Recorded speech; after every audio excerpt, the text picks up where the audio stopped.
Sterling's been twerking somewhere. Yeah. Like literally. That's a guy. Like, Of course. Yeah. he's still believing in Anthony. Like I'm not gonna sit here and start crying on the last day. Like, oh my God, how do we not do this? That Yeah, we need that. Oh, I mean, they need that. I'm so here for it. Yeah. I'll be real. I'm so here for yeah. it. The black excellence. Charles is with Chelsea right now. I'm just saying.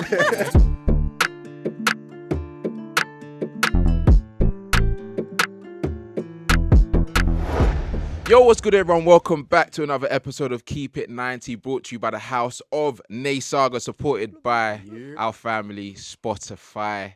It is another great day to talk about football, and we've got a special guest in the building. Hey! Very special guest. You don't hear him talk that much, but you see his content everywhere. Junior. Thank you. I appreciate the welcome. That was a nice welcome as well. Come on, man. How you been, man? Yeah, no, I've been great. I've been just keeping it cool, really. I thought you was going to say keeping it 90. That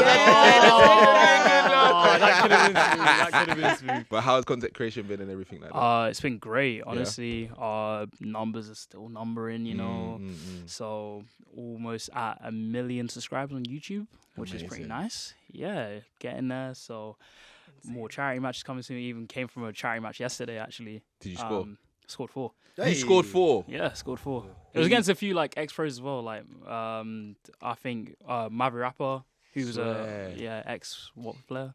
That's played crazy. against him. So it was You're trying to get signed. Man said trust, scoring 4 in a charity match. They'll probably get this guy off the pitch. You know how many people said that yesterday? They said, get this guy off the pitch. That's so what are you funny. doing here? That's All right, so now, funny. before we carry on, what team do you support?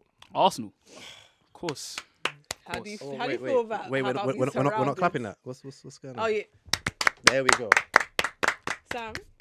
No, I'm not capping that, man. I can see there was a little spring in your step. I was wondering who you supported, or was the content or the football, but it's all of it. Fair enough, man. All right, cool. We might as well start with that game, to be honest, because that was the big game of the weekend. We know the history behind Arsenal versus United. Can't lie to you guys, I expected a 6-7-0. Same. I was disappointed. Okay. I was disappointed. Disappointed. Yeah, the game was boring. It was a 1-0 win for Arsenal. It was because of Casemiro not being able to keep up with his back line. They had quite a few chances. You wasn't your regular selves, but a win's a win. How did you guys think about the game? Yeah, I think the same. Like I didn't expect us to batter them. I don't feel like we've gone to Old Trafford and battered them like that. Yeah. But I was expecting a better game from us. I don't really feel like we gave it 100%. And also they were missing so many key players as well, which obviously made it easier for us to just win that game. Majority of their key players. Yeah. Pretty much. I looked at their bench and I'm like, I don't know anyone here apart from like Ericsson and Kwambala. Yeah. Okay. So I mean, a win is a win. Nonetheless, it's a much needed, vital win. Yeah. We just gotta hope that Spurs, you know what I'm saying, do a little something for us. Coach, do you actually think that was the game plan, to let United just try their hardest, knowing that they've got nothing? Yeah, I just think Arsenal didn't really need to get into second gear, if I'm honest. As you said, you look at the team that they were playing, you look at the bench, you look at the form United are on. Is there any real need for Arsenal to exert themselves? They really needed to, unless we wanted to run the numbers up because City were creeping up with that goal difference. Close, though. Yeah, well, this is it. Close. This is it. But I just feel like outside of, I mean, they were, to be fair, United were giving it a go. They were giving it more of a go than I thought they were going to. But the reality, I just don't think Arsenal really needed to get out of second gear. I think once we got that first goal, our defence just looked solid, to be honest with you. And it looked solid to where I didn't really, I think maybe there was like maybe 1 or 2 times when I was watching where I thought, ooh, maybe they might get in this, they might get a shot here. But apart from that, we looked relatively comfortable. So I just think, there was just no need really for the boys. Juno, it was another goal for Trossard. I think that's 12 goals this season in the Premier League. Havertz assist. What are you saying? Because obviously there's been a whole conversation around Havertz, whether it was a good signing, whether it's worked out in the end. Got another assist. He scored a few goals this season as well. How are you feeling with what he's done for your club this year? I'm happy with what he's done. Yeah. In a real opinion, I mean, he's been great for us in the second half of the season. Obviously, the first half he was a little bit less comfortable, didn't really know the system too well, and obviously he had a lack of confidence whilst being at Chelsea. But, you know, with how he's coming now, he looks comfortable. He's looking like the player that you got back at Bayer Leverkusen, which is nice. It's nice to have, and I feel like he's just gonna go like up from here, really. And I feel like he can even push up another gear. To be honest, You reckon? 100%. Yeah, 100%. He's a got young that. player. You think so? So I was having a conversation today with another Arsenal fan, yeah, and we were talking about whether Havertz is a successful signing. And I think if you look at it from the perspective of the amount of money that he was bought for and the player that left in Xhaka and Havertz coming in, and Havertz he took up that role, whether it was successful or not, he took up that role. It wasn't working out. Yeah. And then he transitions to going up top, and then he started scoring a few goals. They gave him that penalty. I think it was against Bournemouth. That's where the upturn in, form kind of happened. But when you look at it from both sides, if you look at it from that side, it wasn't as successful. When you look at it from this side, he's a striker, consistent. Jesus is never going to be consistent because of his injuries. Then you can say it's a good signing.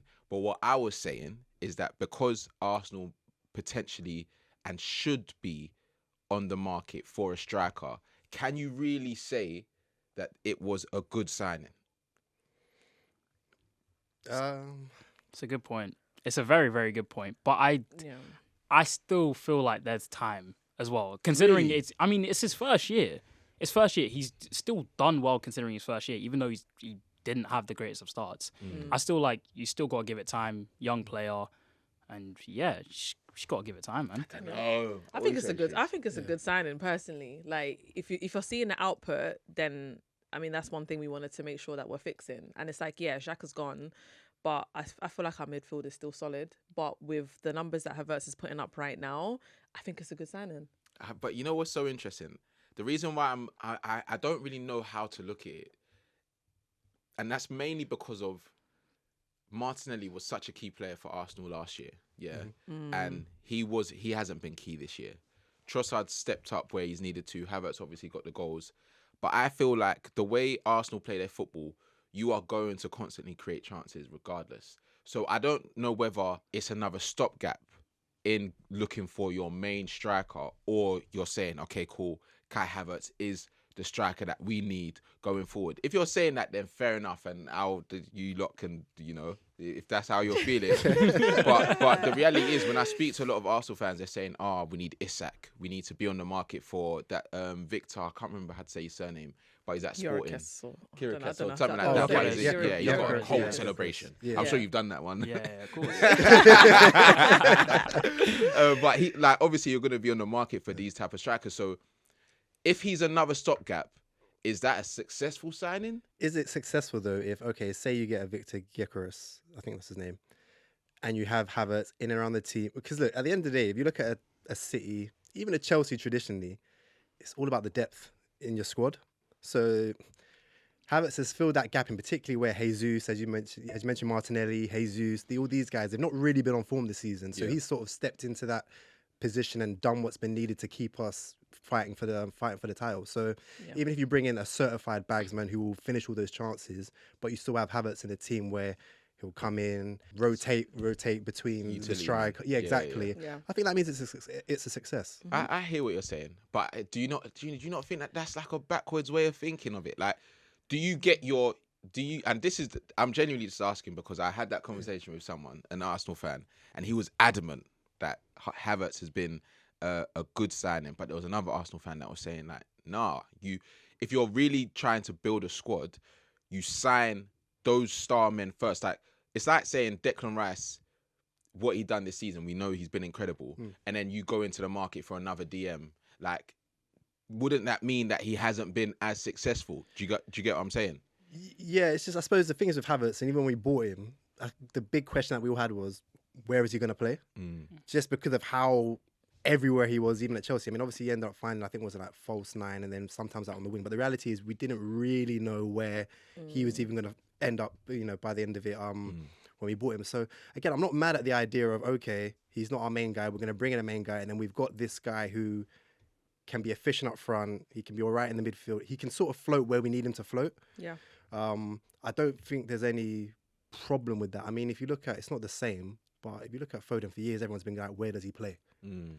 Because he sort of floats around in certain positions, and City will still go and spend 60 million on Matheus Nunes here and you know, 50, 60 million on another player over here and there. So, I mean, we need the depth. We need quality and depth. If you want to keep up with the likes of the City, you need to have these kind of quality players all around the pitch. So I just feel like,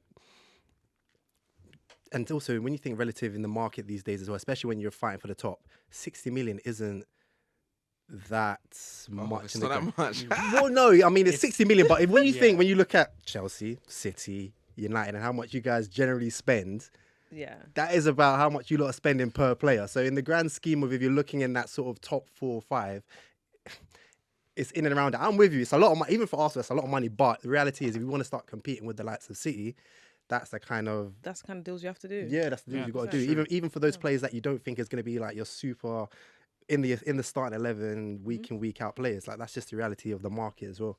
Fair enough. What are you saying, it's exactly what City have done. I mean, they've kind of just shown that depth wins you titles. That's just kind of how it is. And you see things with like Liverpool as well. Liverpool have such a strong starting squad. But when unfortunate stuff like injuries come in, that's when, you know, your team kind of drops off, because obviously it's not the same quality. And, you know, having that depth is so important, because then the quality may drop, but you still have players that can, you know, still do a job and, you know, not drop points or like get you knocked out of competition. So. Yeah, no, I get you. It's an interesting one, interesting conversation. Let us know in the comments what you think, if Havertz has been a successful signing or not. I think out of 10, probably 6, 7. 6, 7's fair. I'll say 7. Seven's fair. Seven's fair. 7. Of course. Kai, after the game, he said that he is supporting Spurs against Man City. How are we feeling about that game? Because I think Ange and Spurs, from what I've seen in the media, they're taking it personally that everyone thinks they're just going to roll over. It does look like it's going to be another City dominant performance, just because of the injuries that Spurs have, their form. City are just moving rampant as well. And it's not like, I feel like in the last few years we talk about, okay, this is what City normally do, but now it's a bit different. It's like Gvardio's scoring braces. Like, do you know what I mean? Like, that's a different level. This is a player that everyone was questioning, is he worth that money? These goals are worth that money. Do you know what I mean? But what are we saying? Do you think Spurs can do something for you lot? It's like, it's asking for a lot. I can't lie. Like, it's a lot. But City and Tottenham are usually quite good games. I can't lie. It's actually quite a good game. So I can't rule them out. But I'm not putting all my eggs in the basket. Like, for me, I'm just like, City have won the league. Like, obviously I don't want that to happen, but that's how I'm taking it now. I'm not gonna sit here and start crying on the last day. Like, oh my God, how did we not do this? Like, I've come to terms with it. But I mean, Spurs, if you want to do something for us, North London allegiance and that, I mean, go ahead and do it. But anything can happen. It's football, innit? That's one thing. You just never know. You actually just never know. What we making of Spurs currently? Because they've not had good form recently. Obviously, they beat Burnley. I don't really know where it's gone wrong. It's just almost happened. So Spurs being Spurs, basically. Yeah, but but obviously, like with Ange, it felt a bit different. It felt like they're kicking on. They're kicking ball. The fans are happy. The players look happy with the style of play. But they had a few results where I think they lost 4 in a row, right? They lost 4 in a row, 3 or 4 in a row. And you're seeing Ange angry on the touchline. Maddison not starting games. Kulusevski out of form. Brennan Johnson not looking like he's happy. Like, I don't know. What are we saying when we've been watching Spurs recently? Like you said, top of the season, I remember having some Spurs fans, they were getting onto me for that first, like, September to December. They were like, oh, look at us, Ange football, it's life, look at us doing the thing. And I remember we had that conversation about when, was it Van der Ven, Maddison, and I think there was like Undogi, and there was a few people where they went out and then we're like, oh, let's see how they bounce back from this. Yeah. They sort of got there. Right. Yeah, but then since then, I feel like they've not really clicked after all of those guys sort of went out. And then since then, they lost like Undogi.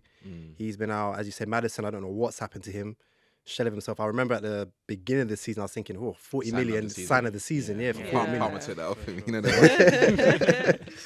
But it's just, I just can't figure out. Highline as well. That could be another thing as well. Just a lot of teams just started figuring that out. It was like, okay, you lot just exposing yourself at the back. And unfortunately, especially when Van der Ven was out for as long as he was, that just gave opportunity for teams to go, all right, well, you ain't got that pace to sort of recover back for us going behind them. So I think there's just a lot of factors when it comes to Spurs. And again, it's just, sorry, I just don't rate you guys, innit? Like, I'm trying to figure it out. I thought Ange was going to do it, but yeah, I just think they've just been sussed out a little bit. And then I think the injuries just haven't helped them as well in the grand scheme of it. Junior, do you think they have... where do you think they can beat City? I don't know. It's so weird because it's like, it's such a Spurs thing to like at least beat City once a season. Like Son will just turn up for some reason. But honestly, I don't know. Mainly because I just don't want to be delusional and be like, yeah, you know what? I feel like Spurs are really good. And I'm I don't want to be disappointed, man. So I'm just like, I'm ready for them to lose, but at the same time, if they win, if you want to do a little sign, you know, like, then yeah, I'm there. We will be there. But like at the same time, it's just like, damn, it's tough. It's tough to call, especially with that form and everything. And I don't know, man. Will they turn up? Even their fans want to lose that game. Yeah. Do you know, all week, that's all I've been seeing. Their fans being like, yeah, we need to lose this game. Come on. Singing City chants. Yeah. Like, till July. Yeah, we need that. Oh, I mean, they need that. I saw a Spurs fan on Twitter, like, buy a City shirt and be like, we will be there. I'm like, bro, that is so shameless. It's so shameless. So obviously, that is a big game, and it means a lot for the end of the season. Predictions, you've already said you think City are going to win it. Are we all in agreement that City... I've said that there is a twist to come. I don't know where it is. It might even be Arsenal losing on the last day of the season. Is that a twist, though? No, as in, it could go to the wire, like, and let's say it's those two games, and then Arsenal lose, and it's just like, all of that for nothing type thing. I think Everton are in good form. I'm sure Sean Dyche don't want to be a pushover, so I think something could happen. I don't know what way. I actually don't know what way, but I don't want it to just be a regular. City just win both games, and then it's just like the end of the season. That's what it's looking like, man. I can't lie to you. Like, it's City. Honestly, it's City. Unless Spurs really want to pull something out the bag, I can't see past City, unfortunately. Because who is their last game? Is it West Ham? Yeah. Oh, they're gonna. Yeah, see exactly. I didn't even. That goal. It's a long day. It's a West long Ham day. That's crazy. Okay, fair enough. Let us know your end of season predictions. I think this goes out the day after the Spurs game, so it might already be. Already be there. Hat-trick. Before we move on to, I'll take it, man. Nah, I just don't see that happening. You never know. He could score. Though. No? You just never know. Just go put it out there in the air and just see what happens. Yeah, man. Yeah, boy. Yes, guys, LilJr here. I'm here with Keep It 90, talk about football, celebrations, and a bit about me as well. Make sure you like, comment, and subscribe. And yeah, stay locked in. We have to talk about Chelsea. We're going to talk about them because I'm outnumbered. And Chelsea have been in really good form recently. Since us getting smoked to Arsenal 5-0.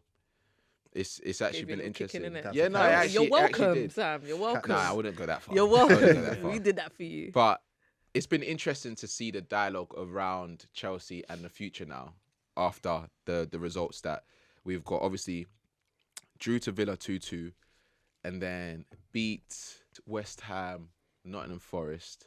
And I feel like there was another game. Or maybe those were the 3 games. Yeah, because Forest was your last game, wasn't it? So maybe those were the 3 games. But it's been interesting to see how Poch has dealt with the pressure, the system changing, bringing Cucurella as an inverted left back, and just seeing how it's completely transformed the side.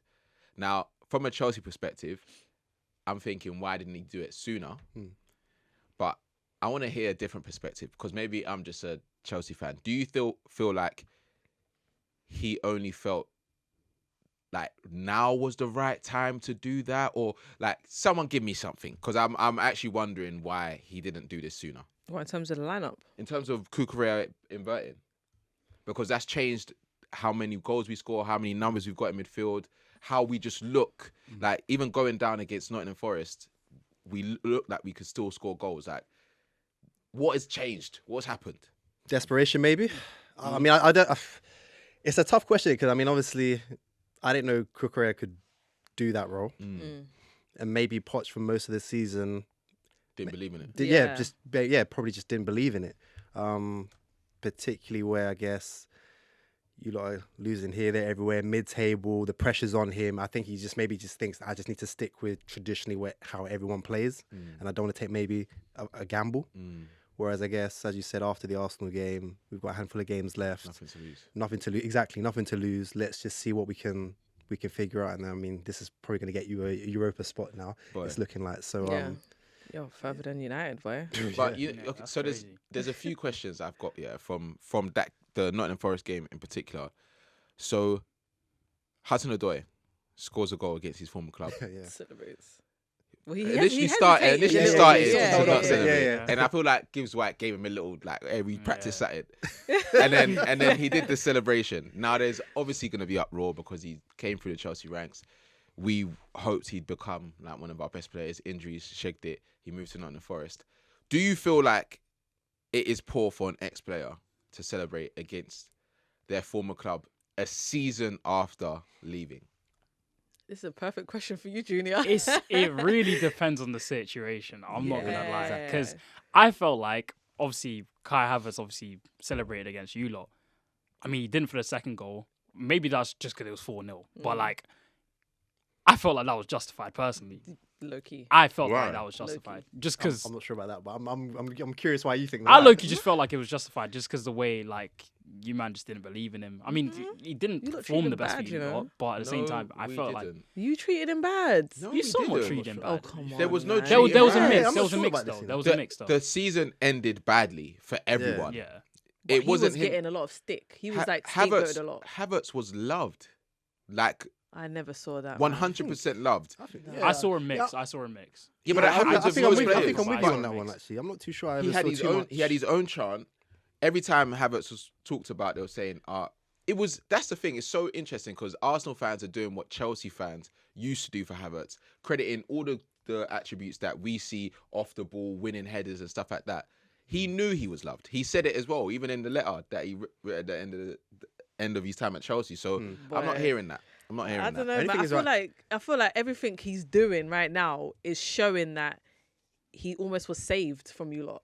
Like just in terms of what is he doing that's different? Right. For example, the tweeting that he does, because he never tweeted when he was at you lot's gaff. But cool. But why would he tweet? That means you're more still, childish. But you can still tweet in terms of when you win you games. can't say childish. What people childish can't. is with Chelsea right now. I'm just saying, you're not talking about tweets. It's childish for a man to tweet like had a great game. You're not talking about tweets. Like what? Because he tweeted after the North London derby not even just then. Like you can tell, like even how he posts. He was never really someone who posted that I saw anyway personally. He wasn't checking for him. But even if I go back, even when I go back, I don't see nothing from you lot. You ain't gone back, man. I don't believe that. I don't believe that. Sam, You weren't checking for him. evidence and I will send it You weren't to you checking tonight. for him. I'm not having that. I'm not having that. I will collect evidence. I'm telling you, the man looked miserable. He wasn't miserable, but it's so. Denial, I actually think it's interesting because the last season at Chelsea was bad for everyone: owners, the players, manager, everything. So obviously, leaving at that time was good for him. Yeah, I just think going back to the point, I just think if you celebrate against your former club, it's not a slap in the face to the fans, but it's like the fans that were backing you and saying all this stuff. It's almost just like come on, man, we deserve more than that. A year after, but I think it just again it depends on the situation. Like if you think, I mean, to be honest with you, even in that goal, even in that game with us. Your social media team weren't even saying Havertz's name when all the goals were going in. Like, what? I'm thinking, God damn, you're not going to give him the respect of putting Havertz. Like, you purposely ignored his name. I don't know goal by Arsenal. Ben White. Yeah, I'm thinking, this is childish. Yeah, exactly. We're talking about childish. That was childish. Yeah. But then, word code, it's all good shit. But then with what's his name, Odoi, which is why you asked the question. Again, situation, because with Odoi, I always thought it was an interesting one with that because he adamantly wanted to go to Bayern. And you lot were like, nah, you're staying right here. He signed a new contract. No, but because you lot were like, you're not going, basically. You're not going. Yeah, because we have the right to say that. No, of course, but I guess the reality was, though, there was a player there that didn't want to go. He signed a new deal, and then obviously he done his, I can't remember what the injury was. It was a big injury. Achilles or ACL. It was one of those. Yeah, so ACL, and then he's never been quite the same since. And I wonder if, again, behind the scenes, it's one of those ones where maybe there's a bit of resentment a little bit to Chelsea in that scenario because the reality was he could have been a Bayern player. He might have avoided that ACL injury, who knows? And then his name could have been in lights in Germany. Whereas, again, we've sort of seen a player where we know he's got the ability, but we've never quite been able to see it these last couple of years. So, I mean, again, that could be in play. So you guys celebrating against your former club if you left a year after? It's all how it was. No, I'm asking. It's not situation. It is. Are you celebrating? If my club done me dirty, then I'm celebrating. Okay, I'm done Hudson, with it. okay, Like, we're what? saying Hudson-Odoi, yeah, probably one of the highest paid academy graduates, 100%. Yeah, barely done dirty, if we're being honest. He left at a time where Chelsea were changing up. Havertz, it depends on how you look at it, but he got sold for a good amount and he's getting paid a good amount at the next club and he's challenging for a title. Yeah. These players are not done dirty. So in that situation, are you celebrating against your former club? If you were them, are you celebrating? personally, I wouldn't. Okay. But like I said, I don't know what else. Shiz would celebrate. I feel like you'd celebrate. Nah. I know it's my brand, but nah. Nah. That is so jokes. Okay, cool. Let's talk about United quickly because it's a weird time for them, actually. I don't really know. They've got a lot of injuries, yeah? They've lost a lot of games, conceded a lot of goals, shots. They've not had a good season. But I think coming to the end of the season, it's all unraveling. If you're the hierarchy at United, what are you putting it down to? Are you saying it's Ten Hag or are you saying it's the resources that he had to deal with? I genuinely think it's everything. I mean, their stadium itself is falling apart. Yeah. Let alone like bad. they've invested their money so wrong in like so many players. They've cared about the players, like the players that they're bringing in more than like what the players are actually putting themselves forward to. Like they've like there have been reports of like Carrington being like old and outdated, and you know obviously like there's evidence with the stadium and everything and all that stuff. So like I feel like I've said it for like quite a long time with like my friends and stuff. I feel like it's just like something in the inside that's wrong with Man United for sure. So do you think it was justified? So basically, you're saying what Ronaldo was saying That's what I was a couple about years to ago. say. Justified. Oh yeah, Yeah. 100% Facts. justified. Yeah. He was talking up the talks and they wanted to get him out for talking truth. So Yeah. I think it weren't about talking truths. It's just that common, like, that's your employer. Well, So yeah. you've got to Yeah, have that some too. sort of respect. You go on Piers Yeah. Morgan of all platforms. Yeah, that is Yeah. crazy. That Like, is bro, crazy. this study's like interviewing the Baby worst Reindeer Martha from. That's like, this guy just wants headlines. But so if you're United, are we Ten Hag in, Ten Hag out? Like, bias aside, obviously, we are all fans of opposing clubs, so we can say we don't want them to succeed. But if we're looking at their situation, are we saying that he is the man to take them further? I don't see why not. At first, I would have said out, Yeah. if I'm being honest with you. But again, you raise a good point. A lot of injuries. To be fair to him, he's been in a few cup finals now. The last couple of years, he has been at the club. So it's not to say that, like, he's not getting into that position where they can be getting trophies. yeah. So I think he just needs to. I mean, recruitment maybe don't give that to him. Maybe bring someone. I think they're trying to get what's his name from Newcastle. Dan Ashworth. Dan Ashworth. So they are trying to bring in people that can help with that side of things.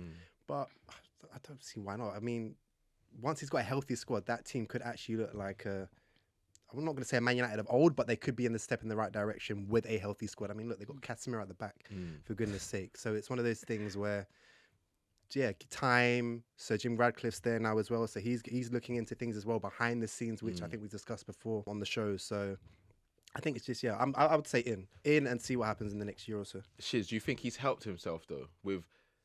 Obviously, he's had injuries, and we know that injuries can affect every club, and it affects clubs differently. But the performance that you saw yesterday against Arsenal, do you feel like he could have adopted a similar style against the other teams? Like, losing 4-0 to Palace is a damning loss. Like, they've conceded, I think, 30-plus shots in majority of their games this season. That's, for me, shows signs of someone that isn't trying to adjust to their circumstance.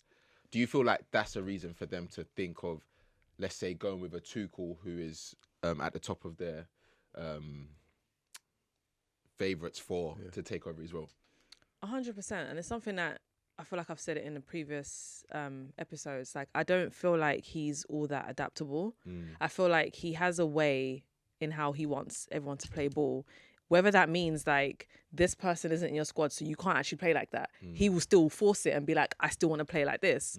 So I going back to what like Junior and Cope said, I feel like it's one of those things where it's hard to say if he should leave the season as it stands because there's so much stuff that's going on inside the club that needs to be fixed. And I don't know if like getting Ten Hag out right now is a smart option. But also, if you have a manager that's not willing to be adaptable, especially in the Premier League, it becomes difficult. Yeah. So it's like, how do we try to keep up, and how do we try to build the club from the inside out? Yeah. Can you do that with Ten Hag? I don't know who they're going to do it with. I agree, and I think with United and Ten Hag, the biggest issue with him, from my perspective, is that I think he's a good manager, and I think he proved that last year when he got to finish third, got to 2 cup finals.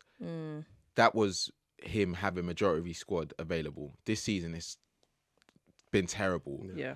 But I think it's the personality and the charisma around him that affects him negatively. Like, if you're a fan, we all know it, especially you guys as Arsenal fans, yeah.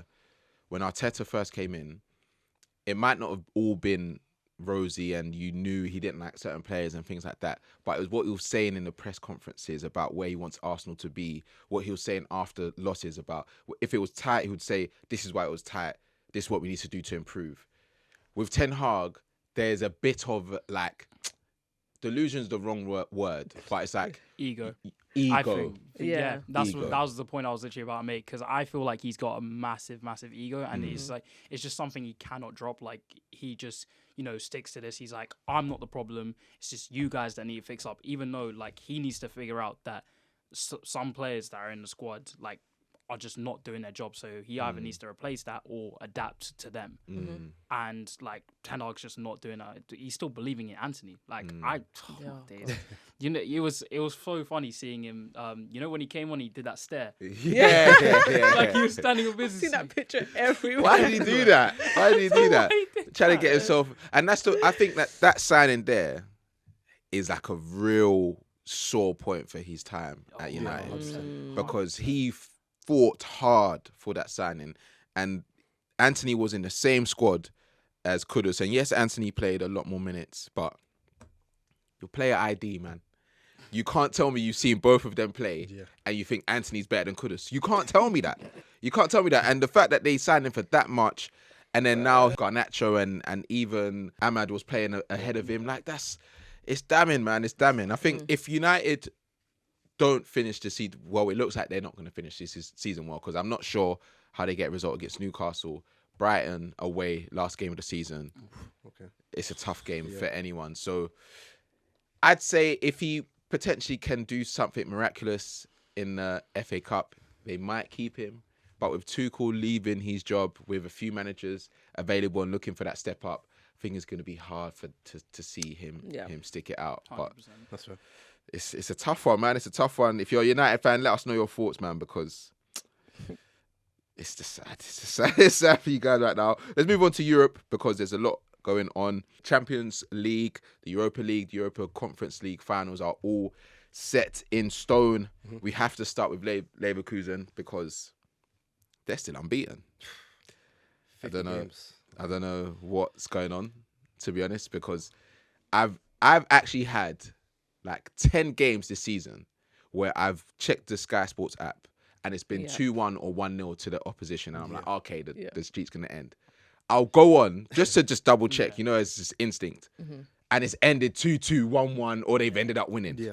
How? It's not making sense, man. They're putting something out the bag last minute. I don't get it. It doesn't make any sense. It's not making sense. But I'm so here for it. Yeah, I'm so here for it. 100%. Yeah, it's good. It's good for Xabi Alonso. It's good for football. Good for German football as well, because it's another team that is just doing well. But I think they've got that mentality now that they don't ever feel like they're going to lose. Like, no matter how many minutes are left, they've got the quality to just get a result from somewhere. Even some of the last minute goals that we've seen from them, the composure. I can't remember who scored the equaliser against Roma. Yeah. Stanisic. When he cut inside. Yeah, he cut inside. He's a defender. Exactly. Yeah. Cutting inside like that and then just hitting it with his weak foot like that. I said, what? It doesn't make sense. It does not make sense. Like, this is the confidence. And even sometimes you look at Xavi and he's on the side like, like he's all. I feel like he's all right with losing one game, but he's like, okay, these guys are still going for it. So it's beautiful to see. I do think that the final against Atalanta is going to be their toughest game of the season. Oh, 100%. Yeah. Atalanta are a very underrated, strong side. And I think facing them in the final when they haven't really faced a team like them this season, and Gasperini is a really good tactical manager that I'm sure he's studying the way Xavi plays. So I'm excited for that final. We got to talk about Madrid versus Dortmund. That's the next final. But obviously how they got there, magical. Yeah. Magical. Hosselu. I didn't see that coming, but Neuer, what are we saying? What were you guys thinking when you watched that game and Bayern being 1-0 up at the time that they were? Did you think that they were going to see it out, or did you always think that Real could come back with something? That's their trophy. Like, if there was a team to do it, it was going to be Real. I mean, when you think a couple of years ago, we thought, City's going to cruise to the final. They were up. 10 minutes to go. Nah, sorry, Real Madrid. It's not your year. You blinked. Yeah. 2 goals, they're into the final and they win it. Like, that's just like, for some reason, the hold Real Madrid have over this Champions League. Yeah. So when he scored, I just thought, are we that surprised? I mean, if anything, I was surprised it was Hosselu out of all people, but then apparently he was on form last year as well. He's been on form. I was just thinking with Dortmund, the Dortmund and PSG game, that's what it was starting to look like, as far as PSG were just beating down Dortmund for that entire game. Hit the post like 4 times. Yeah. And it was just like, okay, this really may not be your day. But like I said, Real Madrid is just that team where, you know, they got something. They've always got something there. Do you think Dortmund can do anything? Do you think they can?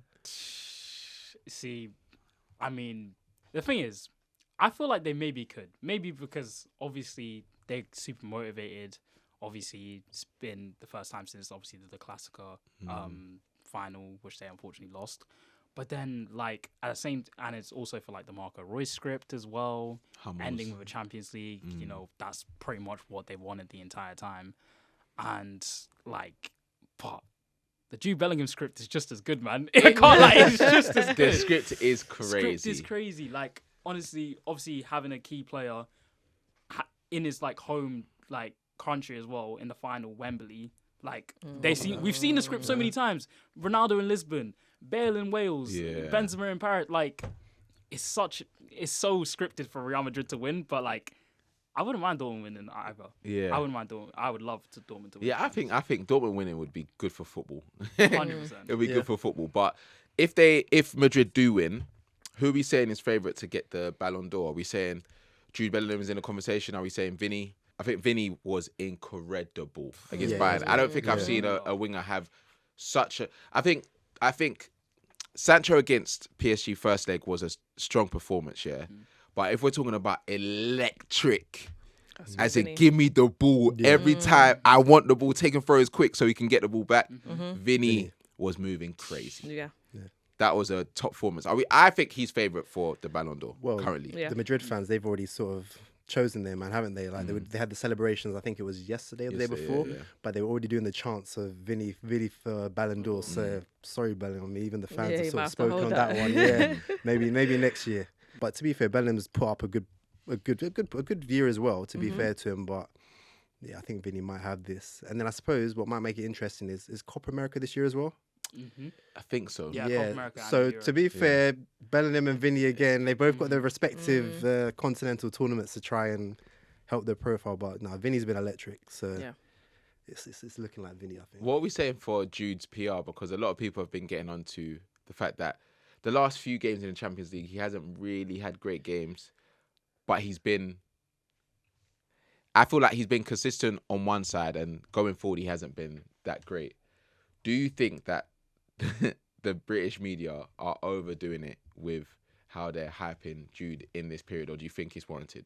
I think it's warranted, but I feel like the English media always need a darling. And then like no matter what that person does, like they will never see any negative.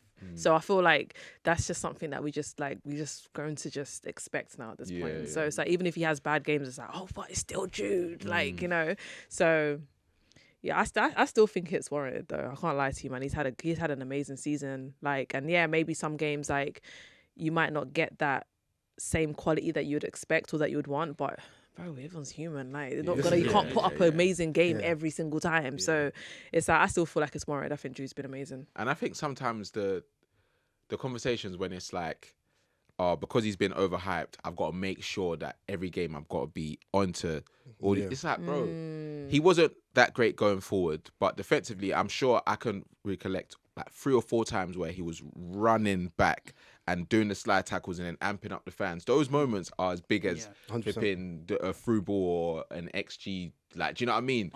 So I think that Jude's all round, he's been really good, and people need to remember he's a midfielder. This is it. He's not a second striker. He's not a striker. He just scored a lot of goals this season. Because he wasn't doing that at Dortmund, was he? He was scoring goals, but not as many. But as in, he wasn't playing that As sort of forward. shadow. Yeah, as forward. No. Yeah, so this is a whole brand new sort of role for him as well. Everyone keeps forgetting as well. Yeah, true. And the reality is also it's a team game. Mm. So you know, no one was sitting there heavily criticizing. I don't know. Let's say Rodrigo, for example, when Bellingham was sitting there scoring every single game at the beginning of the season. But the reality is, you know, sometimes you have a few games where you're a bit more quiet, and then that's when you got the likes of Vinny or another team member that's going to help sort of fill in that gap kind of thing. So, man, credit to Bellingham, man. Yo, guys, you've reached halftime here at Keep It 90. If you like what you hear or see, make sure you give us a follow on all platforms. And also, make sure you comment as well. Would love to hear what you lot think. What you said, Julia? I mean, like, at the start of the same time, Bellingham had to kind of do that role because at the start of the season, Vinny was injured. A lot of people forget that. Yeah. Vinny was injured. Obviously, Hostley was... I mean, Hostley on loan. You know what I mean? So, like, they're not going to have too much faith in the guy. I mean, he can still do a job, but, like, you know, he's not that guy. Hence why they're probably going to sign Mbappe in the summer. But, you know, Bellingham had to be a bit more forward and stuff. And now that, you know, obviously main players like Vinicius are back, Rodrigo's on form, and even Hostley's been on form as well, he's kind of doesn't have to be as attacking as much, and you know he can solidify stuff like the defense and stuff because obviously Alaba's been injured as well. Eder Militao was out for a little bit as well, so like you know he kind of has to cover that as well because at the end of the day he is a midfielder. He's not a shadow striker or second striker or anything like that. So you know he's just doing his job, and I don't know. Some people just like to, I guess, jump the gun with stuff because one thing I even saw as well. I'm gonna bring it back to PSG, like. People were saying that Mbappe just wasn't that guy anymore. Like, he's just not that guy, which I think is ridiculous. People were just saying, like, oh, yeah, one World Cup final hat-trick and, like, he just got very overrated. I'm like, but Mbappe's been doing this for time. For time. And, like I personally think Mbappe's that guy. Like, I think, He is the best player in the world. 100%. And we might as well go straight on to him because I agree that he is the best player in the world, ability-wise. Yeah, I think he's the best player in the world. But what we saw from Vinny against Bayern Munich is what I personally expected from him against Dortmund. Yeah, true. The only thing that I could have in my mind, and I don't know if he would have that in his subconscious, but the fact that he knew he was leaving,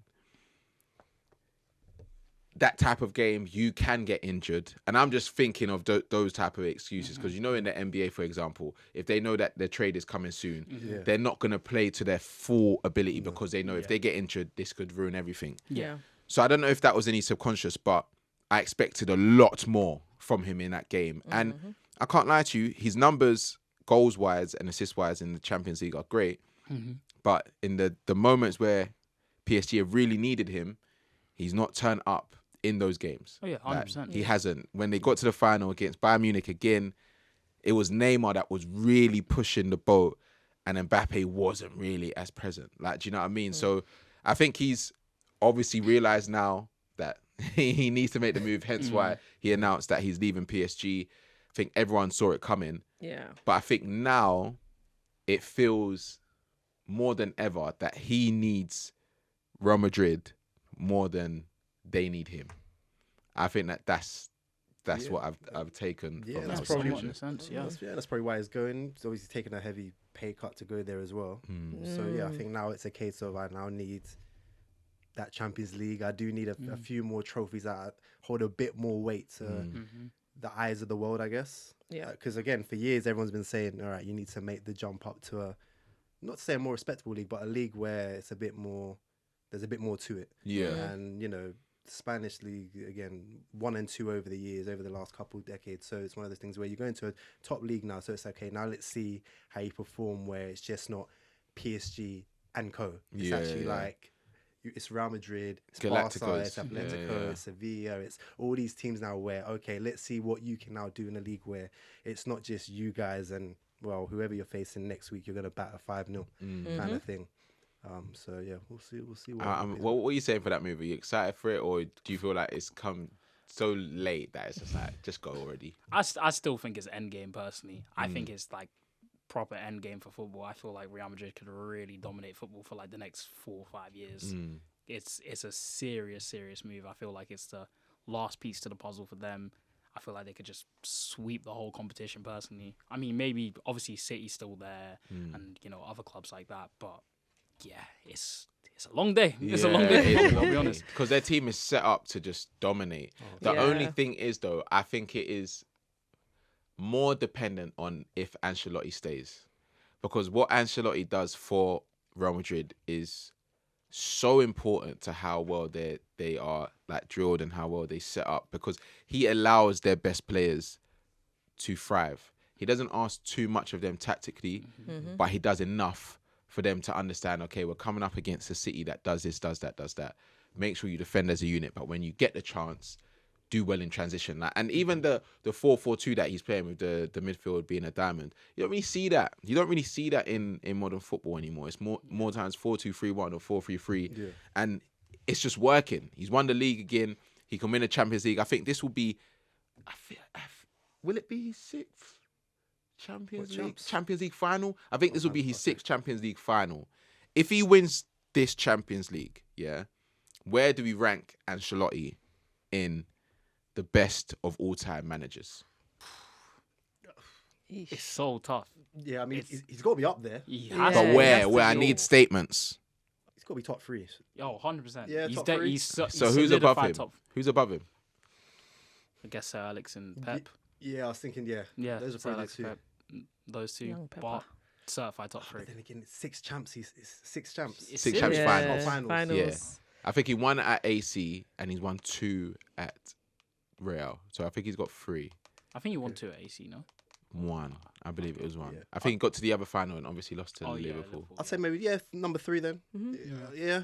I think that's fair. Yeah, I think that could be better than Jose, better than Klopp, better than Wenger. Klopp, yes. Wenger, yes. Who's the other? Jose. It's a bit tight. It's a bit tight. The Jose one's a tough one. But I think if he wins the champs, I think he has to be in that top 3, because he's actually he started managing, I think, in like the 1980s or something crazy like that. Golly. Like, he's been here for time. Yeah, been a while. Yeah. He was a successful player, gone into management, managed at all the top clubs, been successful at all the top clubs. Went to Everton for no reason, and then even him going back to Real, everyone was questioning, like, why, how is this gonna make sense? Went back, won leagues, won his Champions Leagues as well. Now he's in a time where Real was supposed to be in a transitional period where it's like, okay, we're getting the youngsters in, we're changing the old guard, and he's just made it work so seamlessly. Like, big up Ancelotti, man. What a manager. Don Carlo, man. Don Carlo, cigars and all, them man. Pictures, I'm loving them pictures. Legendary, bro. And the thing is, he knows he's cold as well. He knows. He knows. Last time he done it, he's like, okay, this time the said, shades, no blazer, bro. What a legend, man. What a legend. All right, cool. Well, one second, though. Real quick question before you go to the next topic. You see at Real Madrid. Yeah.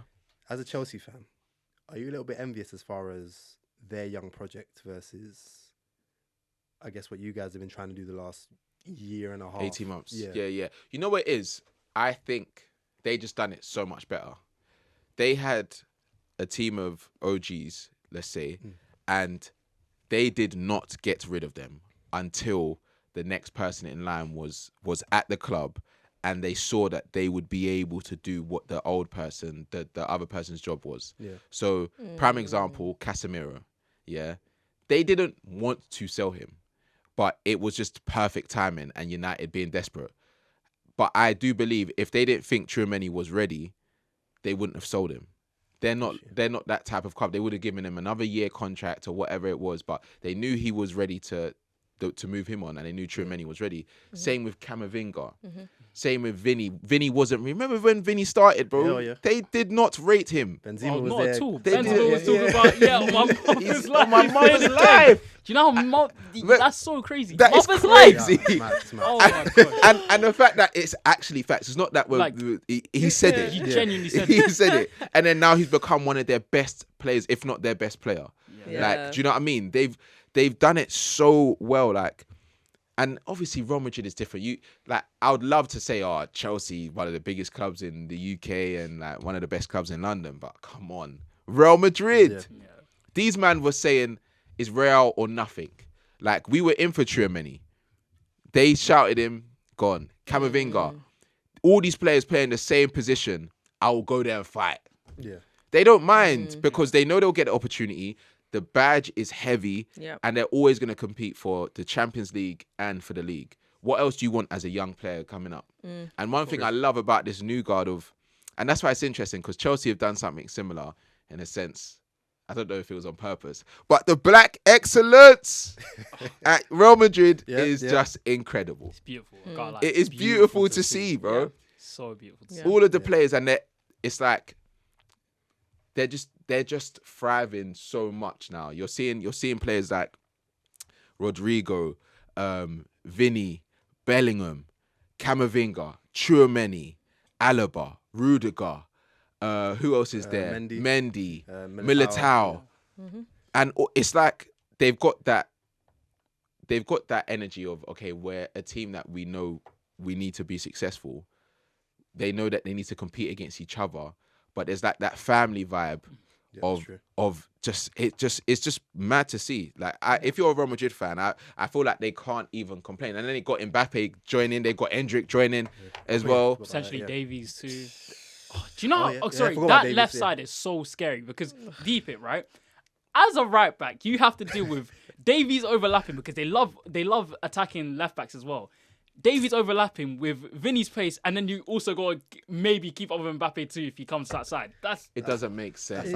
That's a long day. It's just Avengers. And he did so well in his audition against them. Yeah. Scoring a right foot banger. Yeah. Also, what's up with all these left backs and want to score in their weaker foot? Bro. There's something in the water at the moment. It don't make sense. It don't make sense. These men are ballers, man. No, so big up Real Madrid. I think our project is a little bit behind that in terms of like experience, and we were too drastic with it. Yeah. Like way too drastic with it. Was still. If we had kept like a Rudiger, a Jorginho, and maybe someone in the front line where there was a stability there, where there's a solid person that has had years experience in each position, transition and then fair enough. That's But we didn't do that. So we'll see what ends up with Chelsea. But before we move on, actually, for the player of the season and the awards and that, if you're Chelsea, are you sticking with Poch? You know what? Yeah. Yeah. True. Yeah. What are you saying? Yeah, I'll give him one little chance. Yeah. One little chance. And then But I feel like the hesitation was because of the inconsistencies at the start of the season, right? Yes, it was. But then the more I think about it, he's sort of getting things together now.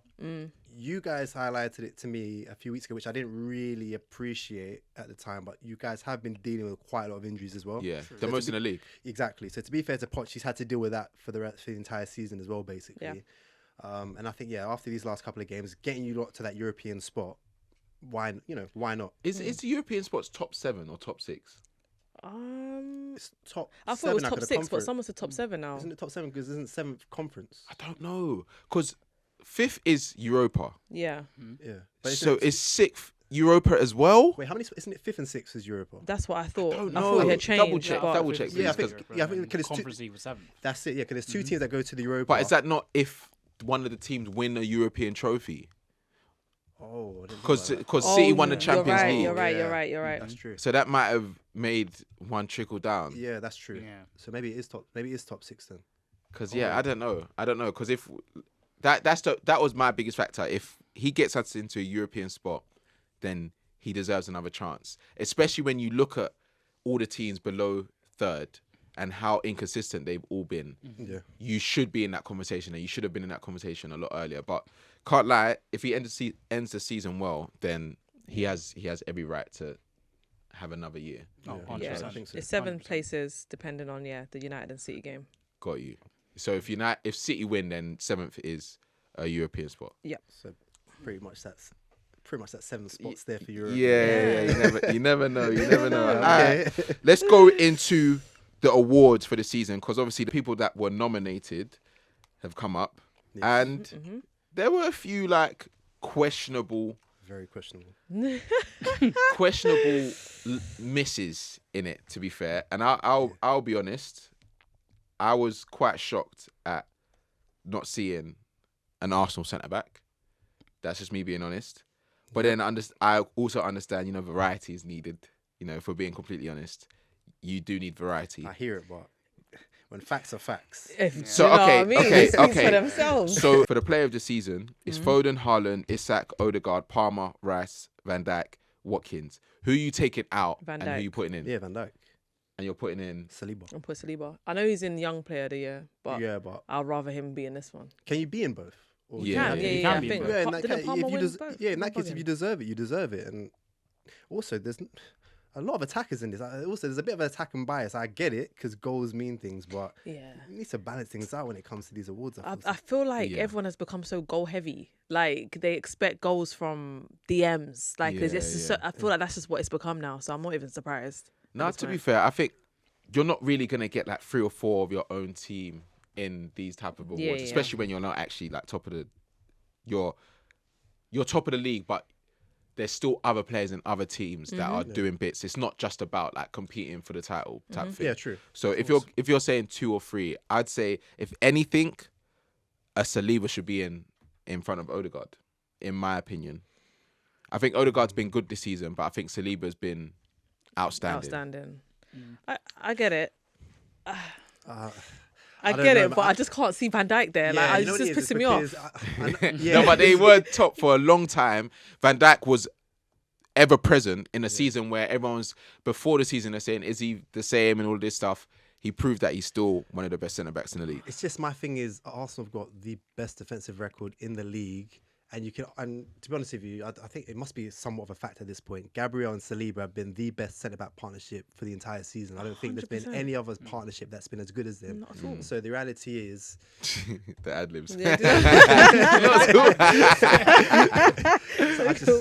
I'm sorry, I just don't see where Van Dijk beats Saliba or Gabriel for that matter this season. So fair is fair, innit? Like, just do better, innit? That's just reality, isn't it? So sorry, Van Dijk. So out of the names that I mentioned, who do you think should win it? The player of the season? This is tough. I'm not gonna. You know what? And be honest. Yeah. Yeah. I might go. I might go Palmer. Yeah. Yeah. Palmer as well. I might. Same. I'm thinking maybe even Foden. Yeah, I think I'm Foden's Foden been- as I think well. Foden's I'm actually- You're Foden as well. Yeah, I'm Foden as well. Low-key Foden, yeah. I think the step up from last season to this season, the big goals, the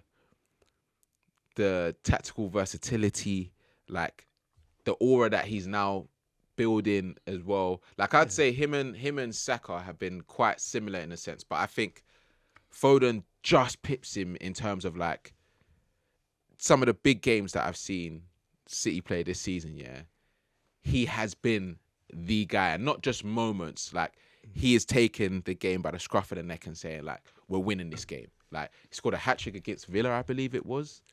I think it was Villa. Like that's a big game. Yeah. Like, do you know what I mean? So for me, for what he's done for them this season, when Haaland's been out injured, KDB's had a period out injured. There's been some inconsistencies in their front line. He's been ever present, so I think he deserves it. It's interesting you say that because everything you just pointed out for Foden, I would say for Palmer. And if we're But we're I'd not challenging for nothing. Yeah, but That's it's the all about. biggest thing. Yeah, I know, but it's about. Because really and truly, if we're going off that, then Watkins has to be the player of the season. No, but I still think it's Palmer. To be honest with you, when you think he's left that Man City side, and we knew he was good, but we didn't think. First of all, I wasn't even sure he was going to be starting in your team because you guys had bought so many wingers at that point. Yeah. It was just a case of why have you not really gone and bought him? Yeah. And to be honest with you, he's just absolutely outshined everything that Chelsea Football Club have. Yes. Yeah. And I think I saw something the other day where apparently if you take away the goals and basically the goal like 15th contributions, or you guys would be in Yeah. relegation apparently. Yeah. Like that's just the impact he has made from basically someone that you bought as basically another winger. Yeah. And arguably he's now he's your untouchable. Yeah, he's a franchise. Yeah, exactly. And I just think with that kind of impact from someone no one was really expecting in a team which has just been diabolical around him. Yeah. How do you look away from him? I think Foden, amazing. Yeah. I think what he's just done has been, chef's kiss. But the reality is also you're in that City team and we sort of knew you could get to this. Yeah. Whereas Palmer was sort of a question mark. We thought he might have a bit more. He would have played a bit more if he was still in that City team.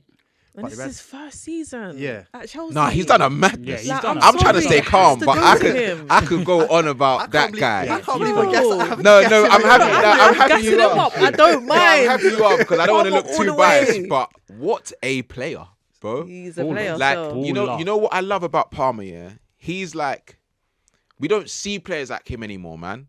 Like players that just like sometimes he's dropping deep to get the ball off the centre back share. And he's like trying to do tricks and like trying to turn his defender and that, or turn the striker to just create space. And you're like, I know they don't do that in the training ground. You're not supposed to be doing that stuff. You're a forward. You're supposed to stay in those areas, and someone else, Caicedo or Gallagher, is supposed to come deeper. But he's like, this is my game. Yeah. Like, this is my team. I'm going to be wherever I can be. He scored a couple hat tricks. He scored important pens, regardless of how many pens he scored. He scored a pen against United, Arsenal, City. Like, these are big games at big moments as well, yeah? He's turned up for Chelsea at times where there's been no one else available to 100%. Do anything. And he just takes on the chin. Like, he's gotten... I thought he gets my vote. I can't lie to you, man. Yeah. Honestly, you might have swayed me a little bit. Because there have been times, like, honestly, like, obviously, Sterling's been twerking somewhere. Yeah. Like, literally, like they've not been great. And, like, Palmer's been, like, just showing up, like, week in, week out for them and stuff like that. And even, like, the game where they didn't have Palmer, like, Arsenal, I mean, they got battered 5-0. Yeah. It was expected. But, like, who knows? Like, Palmer maybe it would have been different. It would have been different. It might have been a 3-1 instead. Yeah. They definitely you wouldn't have won it. But Yeah, you wouldn't have won it. Boy, buck us next season, man. But what I really was going to say was that I think he should win Young Player of the Year because I think that's more of the breakthrough type award. Yeah. No. I think that's more of the breakthrough type of award where it doesn't really matter what your team is achieving or like where you are in the league. It's just about how well your individual season was. I think player of the season, you have to have contributed to something. Bro, if you get take away his European contributions, spot, though, you're getting relegated. No, but That you is can't. massive. But if you take away Foden out of City, they're not doing what they've done this season. They're just not. You don't think they're still competing? No, if you take Foden away? Because they had KDB out injured, they had Haaland out injured. Yeah. Everyone was saying, Foden, this is your time to step up. You've never done it in the past. You've always been, and Foden scored. This season is Foden scored the first. He scored the second. Like he's been that player for them. Like, and I feel like you deserve way more credit for that. I would say it's Foden. I'd say Watkins is top 3 in that list for me. I think he's had an incredible season. If they get Champions League football, that's them achieving something that is incredible for Villa as well. Oh, of course. Don't think, obviously Haaland's bagged bare goals, but that's just on merit of just him. You know, Haaland is Haaland. He's still going to score goals. Yeah. But everyone else, Odegaard, I think he's been all right. I think Declan Rice, he's had good periods. Yeah. He's consistent. Doesn't go below a 7 out of 10, but I think other players have had more like outstanding performances. Yeah, but would you say that because... So, for example, when I'm looking at this list and the guys you just mentioned, I would say Rice over Watkins. I think when you think the price tag, we don't talk. First of all, we don't talk about the price tag with Rice anymore from like month 1, and that's just how he's just slotted into that team and he's just gelled. And I just think when you think him and Saliba are probably like the 2 guys off the top of my head where they just play the most minutes, barely come off the pitch, and as you said, you don't get nothing lower than a 7 out of 10. And he's not meant to be in a position where he's meant to score, say, 17 goals like a Watkins. And I just feel like sometimes Watkins has got 19 goals and 12 assists this season. I know, but it's hard to argue that against a Rice, where Rice is a midfield player where that's not your job. Your job isn't to sit up top and score goals. But we're talking about importance to the squad that are trying to achieve something. And Declan Rice has been important, but Arsenal were a side that were challenging for the Prem last season. So it's not that he hasn't had an impact, because he has had an incredible impact. But the way Villa are as successful as they are now because of Watkins stepping up even further. So I feel like that shift is bigger than the shift of a Declan Rice because you have been there before. Do you know what I mean? That it was similar conversation to the Havertz thing. Like these players, not saying that they haven't had a huge impact, but Watkins, 19 goals, 12 assists. And he scores in big games as well. Yeah. Big game player. Yeah. He can do everything. Yeah. He's just kicked on even more. I'm saying Foden. You're saying Palmer. I'm Palmer, yeah. Palmer. Foden. Yeah. Or Palmer. But to be honest, I think Palmer, young player this is minimum. Okay, so let's go young player of the season. Let's do this one quick. Yeah. It's out of Foden, Haaland, Isak, Kobe Mainoo, Palmer, Saka, Saliba, and Udogie. A few of them, man, shouldn't be on this list. They're too old, in my opinion. What is... Oh, it's under 20. It's 23 and under. It's 23. Foden is too old. Haaland is too old. Isak is too old. But they're all 20. Aren't they all 23? They're 23, 24. Oh, as in like this year? Yeah. Oh, okay, I think that's too old. I think Foden has been nominated for this award like 3 or 4 times. Mm-hmm. Yeah. This come on. We need to... Yeah, but it needs to be a breakthrough. They need to change the age limit then, if anything. I agree with that at times. Yeah, okay. Because Foden was playing with like Fabian Delph. Bro, man's been about. He's been on there for a while now. He's been about. I think Palmer should win that one. Saliba. Nah, Saliba. Okay. Mm-hmm. Yeah. Oh, okay, yeah. To be fair, Saliba should win it. Yeah. He deserves an award. But Palmer outstanding. I think he just deserves an award in it. And again, this is why I just don't like. This is why I just find it always more difficult. This is why I find it easier in like basketball to do these kind of things because five of you're all up and down. Whereas there's such a drastic difference between what you're expecting from a defender versus an attacker. Yeah. For these kind of things, where the importance of what Saliba has done for Arsenal Football Club to where we are now is unquestionable. He's good, man. He's played every minute of every game. Yeah. Every minute of every game. So far. This season. This season, yeah. So when you think he got injured, hurt his back, and he was out for 10 games last year. Yes. Every minute of every Prem game he's played this season. Wow. Only Arsenal player to have done that. Wow. That's a player. Bro, he's been amazing. He's a player, man. It's been amazing. It's annoying that he's so good. Because he's just so good. Yeah. Like, when you see strikers coming up against him, you're just like, you're not going to stand a chance here. Like, Rolls-Royce, man. He's just going to read you and get the ball. What he did to Garnacho yesterday where he stopped him in the box. I was just like, bro, like, at least give him a chance. let him think that he's going to score. Like, fam, wow, what a play. Yeah, I believe Saliba or Palmer. But let us know in the comments who you think should win these awards. Now we got to move on to a few funner stuff, to be honest. We've got to talk about Dominic Solanke. He's had another incredible season. Well, had an incredible season. Scored a goal, and his celebration was beautiful. Yep. And the thing is, I'm not even a big fan of Naruto and all of these anime stuffs. I love that. I love that. For a second, I was like, what's he doing? do the celebration. But I like that type of personality. Like, getting a mask out, doing a celebration. It just shows a bit of character, innit? Like, it shows a bit of fun to this. Yeah, 100%. And he's not the first like player to ever sort of do the whole anime or One Piece, Naruto, but he might be one of the first in the Prem. I mean, you'll know better than me, but I feel like I've seen it more with like players in Germany and other parts of Europe. So that was actually quite nice to see him sort of like bring it to the Prem. Mm-hmm. Yeah, of course. And also because I like Naruto as well, so I was like, yeah, shout out to you, bro. I love that. We've got a few shout outs as well in women's football. Manchester United winning their first FA Cup.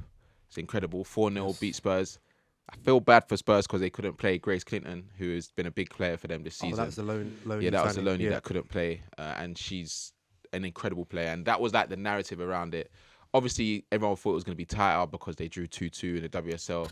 It wasn't tight at all. So, yeah, but big up Manchester United. It looked like another packed, fun final. I saw the picture at the end that they were taking with the fans, and it's just great. We talk about it here a lot, but WSL and women's football getting the credit they deserve because the players are quality, great personalities, good managers, and deserves a lot of love. Before we finish, actually, we got to talk about you, man. We got to talk about you because you are an incredible content creator.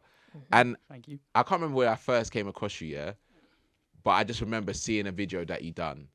And I don't know whether it was a transition or just a celebration, but there was something to it that made me just scroll through a whole... Yeah. You know, you start getting lost. You start getting lost in it and say, okay, which one can he do better, this, that. But when did you start doing this and how? So it was like kind of end of 2020, start of 2021. Lockdown vibes. Yeah, pretty much. That was Love it. that. Obviously, I started with like modeling first because that's what I do as a job as well as this. Yeah. Started doing that, and I just started then, and like I didn't have too much going on. I mean, like I had me doing like Dior at like 16, so I talked a bit about my experience with that and stuff. But obviously, because it's lockdown, you're not getting work, so it's like, oh damn, there's not much else I could really do. So I was like, let me talk about my other passions. So football, obviously massive one for me. Anime as well. Did some anime content too back in the day. Did some video game stuff as well. But I mainly do football now just because I'll just keep it to one brand. What? How did you start to like? What was the first celebration you done?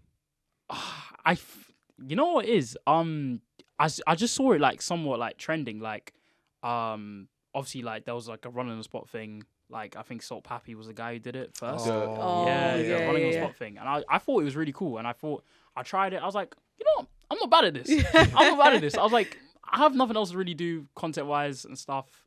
I'm at home. I just thought, why not? Let me just do it, see what happens and stuff. And I was like, but like, how can I make it different? That was the big factor. Because I feel like a lot of people try to just copy something like directly. Yeah. But like at the same time, as a content creator, if you want to stand out, you got to be different. Yeah. So I was like, how can I make it in my way? And I was like, football, you know, I can do like a really cool like sort of edit to like make it look cool and also like do the same thing. So I think the first one that I did was like, I think it was literally just a generic like running on the spot video, and I think the first one I ever did was actually Dybala. Really? Yeah. It was a compilation of players, but Dybala was the first one. Yeah, I've seen that video. But that is so mad. What do you edit on? CapCut. Really? Oh, okay. Yeah. So all of those transition and the things in between is on CapCut. Yep. That is directly from your phone. Directly from my phone. I thought you would have Premiere said or like, Premiere Pro or DaVinci something. Yeah, I just learned like all the little techniques like masking and stuff. So that's why sometimes you see multiple versions of me and other things like that. And I saw that and I'm like, what the heck? Like, but you know what's so mad? You know what I find so interesting about your page now, is that like you are like, if you change the name and you just wanted it to be like a football brand, for example, it could easily be that, because you just ask people for like match predictions and stuff like that. And the comments are flooded, but it's you as like Dortmund and like as PSG. But it's just like, how does that get into? Do you know what I mean? Yeah. Like, I couldn't do content like that because I don't know. It doesn't.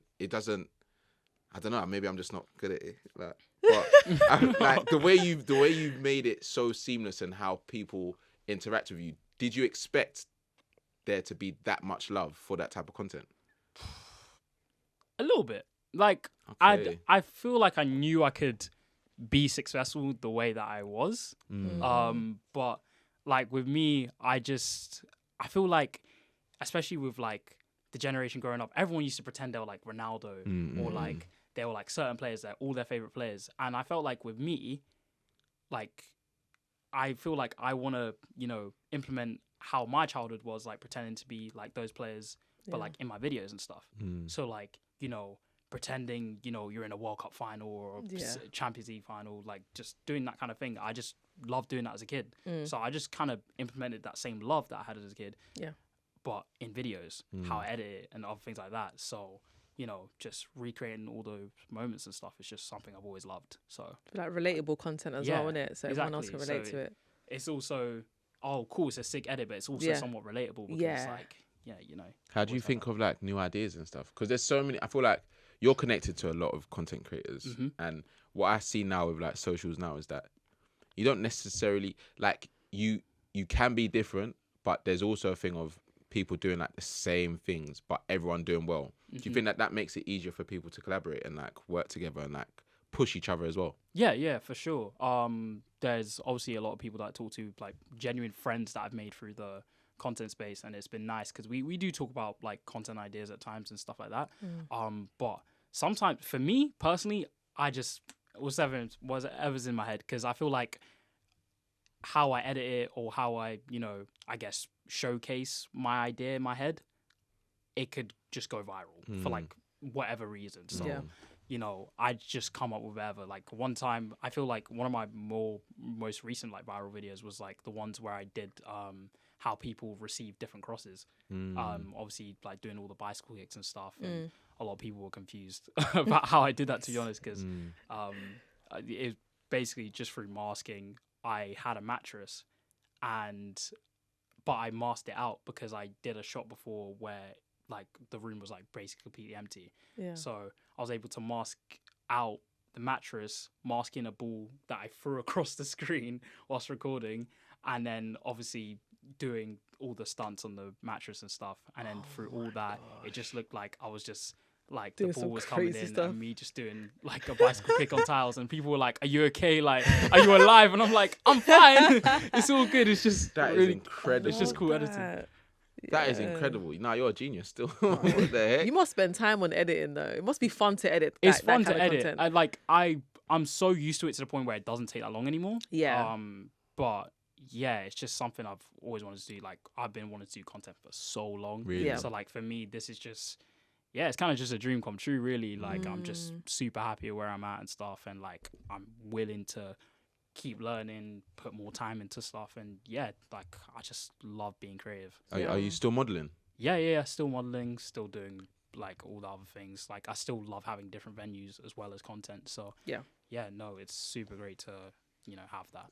Does it make it easier to get modelling jobs now that they know that you are, like, a very seen and known person, or do you think it doesn't really matter? It doesn't really matter. I feel like it's a bit of that, because maybe brands will remember you because you're that person. But like I feel like with modeling, they don't really look at they kind of just look at your modeling portfolio. Yeah. So like what magazines you've been in, like or editorials and stuff, and what shows you've walked and all stuff like that. You could be like the biggest person. But at the end of the day, if you don't have that profile in the modeling scene, they're not going to care. Yeah. They're not going to care. And I actually somewhat learned that. So I realized, I have to actually step up my modeling game as well in order to get jobs.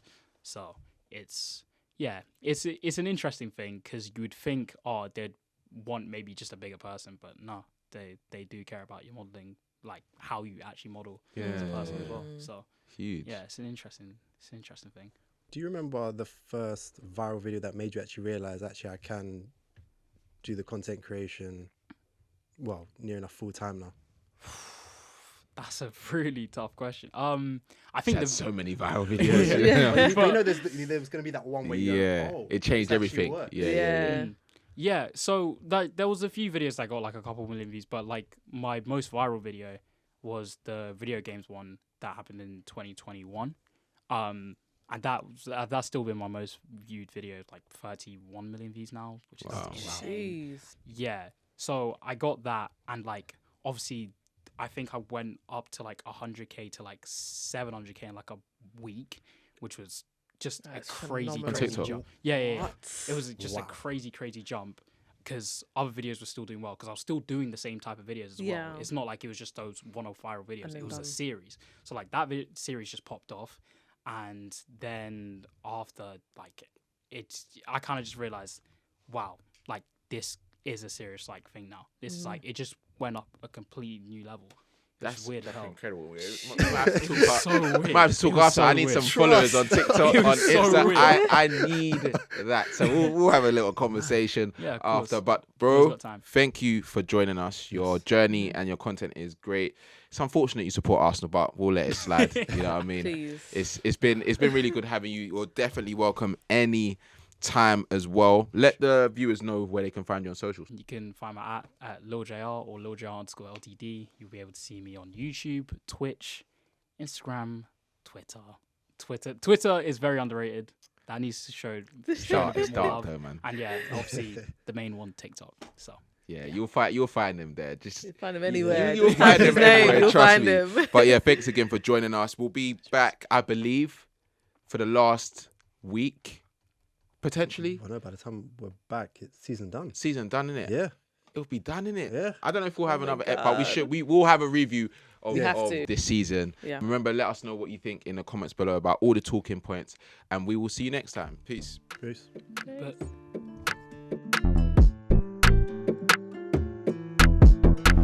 Yo, what's going on, peeps? Copes here with Keep It 90. If you enjoyed what you just saw, don't forget to subscribe to the YouTube and keep up to date with us on all social platforms.